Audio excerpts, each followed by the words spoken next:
How does it feel to be beaten by a tubby little punk?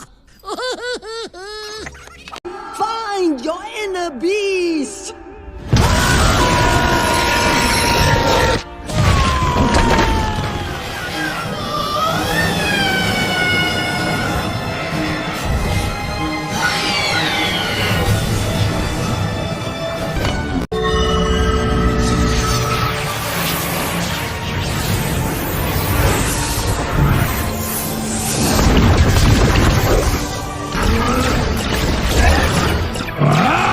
गई तो वो बहुत खुश थी। उसके हाथ में एक रॉड लगा है, मतलब वो कुछ चुरा करके लाई है।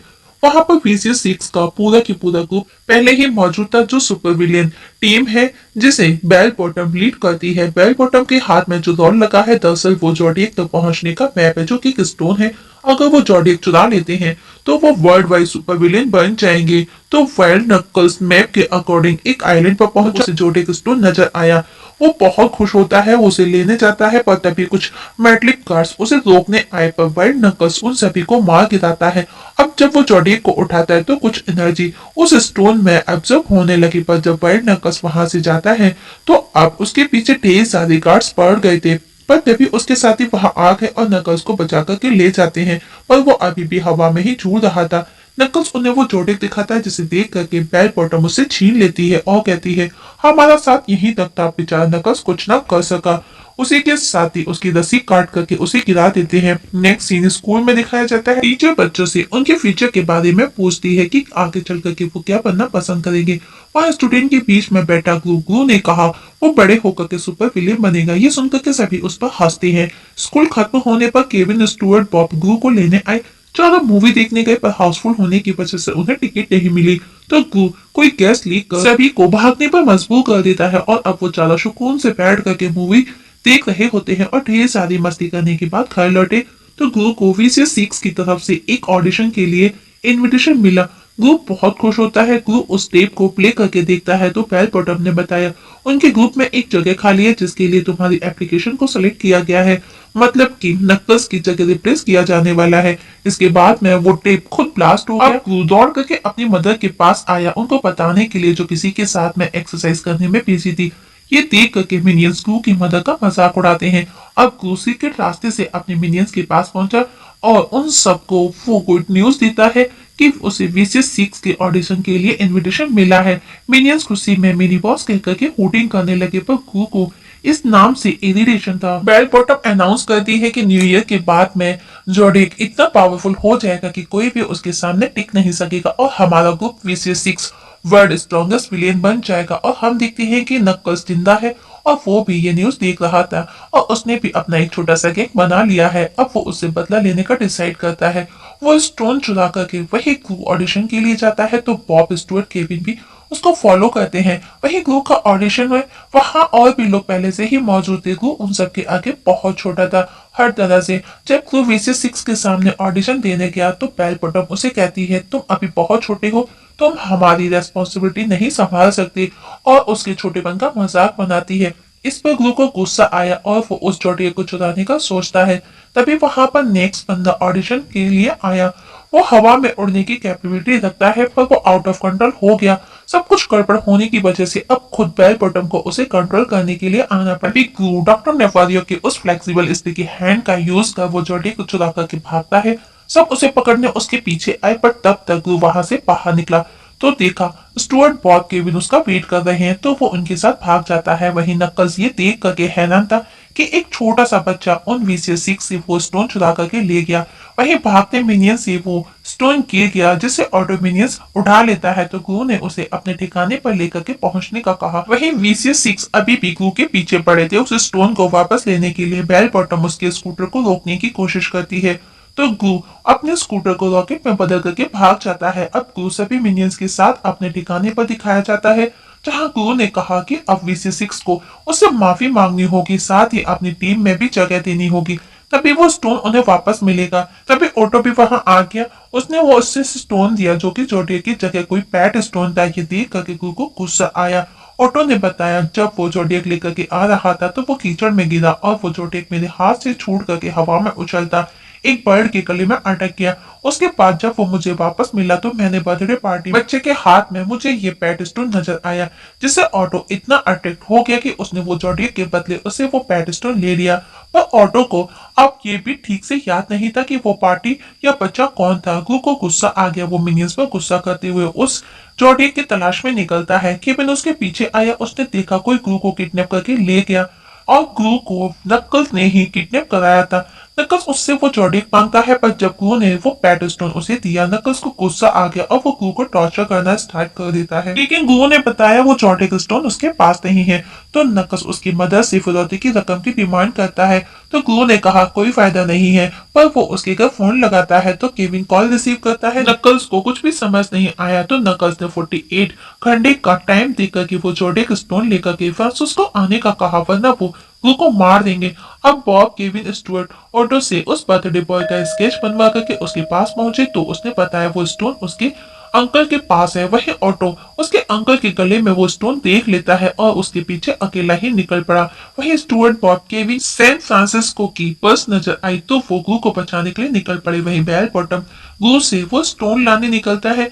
वही एयरपोर्ट पर उन तीनों को एंट्री नहीं मिलती, तो वो पायलट अटेंडेंट को देखते ही उनका दिमाग दौड़ने लगा और वो उनका बेस बदल करके फ्लाइट के अंदर चढ़ चुके थे।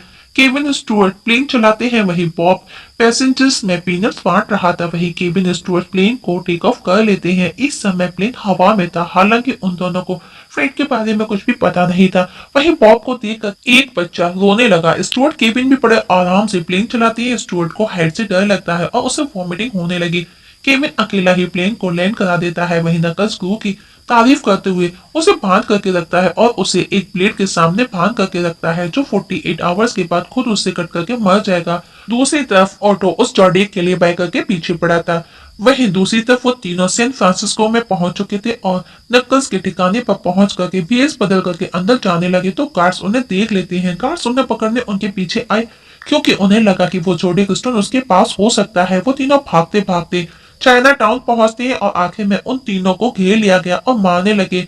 उस मार्केट में एक्यूपंक्चरिस्ट मास्टर चाओ भी अपने कस्टमर को एक्यूपंक्चर दे रही थी। जब उसने मिनियंस को पिटते देखा तो वो गार्ड्स को बोली, बच्चों पर क्यों अपनी ताकत आजमा रहे हो। तो गार्ड्स उसे बूढ़ी घोड़ी कह करके उसका मजाक बनाते हैं।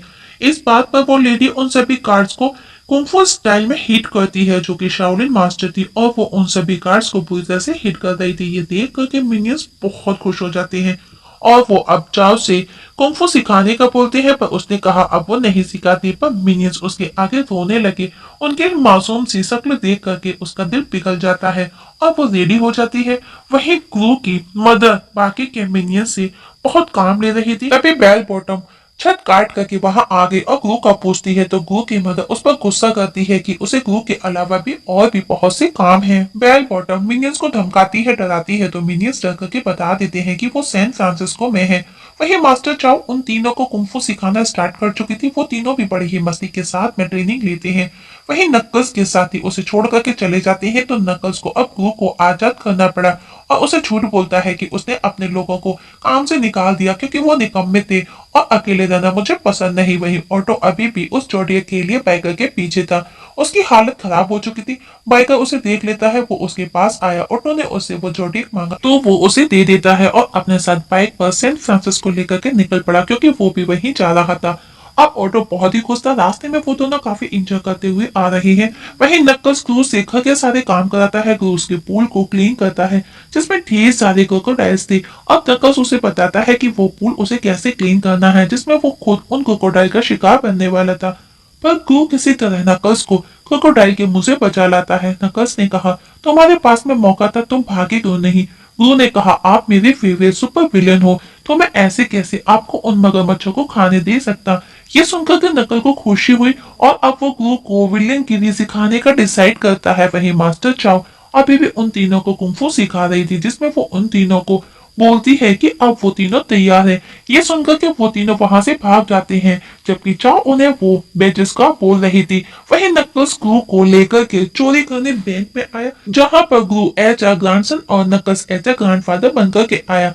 बैंक के अंदर नकल्स हार्ट अटैक का ड्रामा करता है। अब सब उसे जब देखने में बिजी हो जाते हैं, तो ग्रू मौका मिलते ही केबिन में चला जाता है और स्टिकी हैंड का यूज कर चाबियां लेकर के गेट ओपन करता है। वहीं डॉक्टर आकर के नकल्स को इलेक्ट्रिक शॉक देते हैं, पर तब तक वो अपना काम कर चुका था और नकल्स को भी वहां से ले जाता है और उसे मोनालिसा की पेंटिंग दिखाता है जो उसने बैंक से चुराया था। नकल्स बहुत खुश हुआ। वहीं बॉब स्टुअर्ट के भी नकल्स के ठिकाने पर आ चुके थे, पर तभी बेल बॉटम भी अपनी टीम के साथ पहुंच करके उस जगह को डिस्टर्ब करने लगी। दूसरी तरफ पैकर भी ऑटो को चाइना टाउन तक ड्रॉप करता है और उसे हक करता है। चाइना टाउन का नजारा देख करके ऑटो बहुत खुश था। वहीं जब नकल्स घर पहुंचे तो अपने घर को देख करके नकल्स बहुत दुखी होता है और वो समझ जाता है कि ये किसका काम हो सकता है। साथ ही उसको गुस्सा भी था क्योंकि VCS6 की नींव उसी ने रखी, उसी ने सब कुछ प्लान किया, उसी ने सब कुछ सबको सिखाया और उसी को निकाल दिया गया। तब गुरु उसे समझाता है कि वो कमाल का है जबकि बाकी सब टफर है। नकल्स ने कहा, मेरा एक ही काम था बुरे से बुरे काम करना, पर उन्होंने मुझे धोखा दिया। गुरु ने कहा, हम वो चोटी चुरा करके उन्हें गलत साबित कर सकते हैं और अपनी खुद की न्यू टीम बनाने का बोला। पर नकल्स ने कहा वो अभी बच्चा है। गुरु वहां से उदास होकर के चला जाता है। जाते समय उसे चाइना टाउन में ऑटो को देखा, वो दौड़ करके उसके पास पहुंचा। ऑटो भी उसे देख करके बहुत खुश था। साथ ही जब उसने उसे वो स्टोन दिखाया तो वो उसे और ज्यादा खुश हो गया। और तभी बेल बॉटम अपने साथियों के साथ वहां पर आ गई और वो चोटिया उससे ले लेती है। लेकिन तभी एंटी विलेन लीग वहां आ गया, पर वो भी कुछ नहीं कर पाते। तभी 12 बजे और जोडियक की एनर्जी उन VCS6 के मेंबर्स के अंदर चली गई, जो इस समय मॉन्स्टर में बदल गए, जो हर तरफ तबाही मचाने लगे। लोग भी डर करके इधर उधर भागने लगे और बेल बॉटम ग्रू को टॉर्चर करती है। तो बॉब केविन स्टुअर्ट भी वहां आ गए, पर बेल बॉटम उन तीनों को वियर्ड चिकन रैबिट में कन्वर्ट कर देती है और हर तरफ तबाही मचाने लगी। पर तभी वहां पर नकल्स भी आ गया, जिसे चिंता देख करके VCS हैरान थे। अब वो तीनों मिनियंस भी नकल्स का साथ देने आ गए और उन दोनों ग्रुप में फाइट होना स्टार्ट हो चुकी थी। वहीं ग्रुप को एक घड़ी से बांध करके रखा गया था। मिनियंस का लड़ना भी मुश्किल हो रहा था, लेकिन फाइट करते करते उनको मास्टर चाओ का कहा याद आया और अब वो अपने अंदर के जानवर को जगा लेती हैं और अब मुकाबला बराबरी का था। वहीं ऑटो ग्रू को उस घड़ी से आजाद कराता है तो एक VCS उसे पकड़ लेता है। ग्रू उसे हिट कर चलती आग में गिरा देता है। वहीं मिनियंस उन VCS मॉन्स्टर के साथ में फाइट कर उनकी बैंड बजा रहे थे। नकल्स भी बेल बॉटम के साथ में फाइट कर रहा था। नकल्स पूरी तरह से घायल था। अब सभी एक साथ ग्रू को मारने झपटते हैं, पर मिनियंस आगे आकर के उसे बचा लेते हैं। उसी समय बेल बॉटम की गले से वो जोडियक गिर जाता है, जिसे ग्रू उठा लेता है और उसका यूज कर उन सभी VCS6 को चूहे में बदल देता है और अपने मिनियंस को भी नॉर्मल पहले जैसा कर लेता है। और अब उन पांचों VCS को पकड़ करके एक पिंजड़े में बंद कर दिया जाता है, जिसे एंटी विलियंस लीग के लोग ले जाते हैं। नकल्स भी बुरी तरह से घायल था, उसे भी हॉस्पिटल ले जाया गया। नेक्स्ट सीन में हमें फिनल दिखाया जाता है, जो कि नकल्स का था, मतलब कि वो मर चुका है। सभी दुखी थे, पर तभी ग्रू को नकल्स नजर आया, मतलब कि वो भाग निकला था।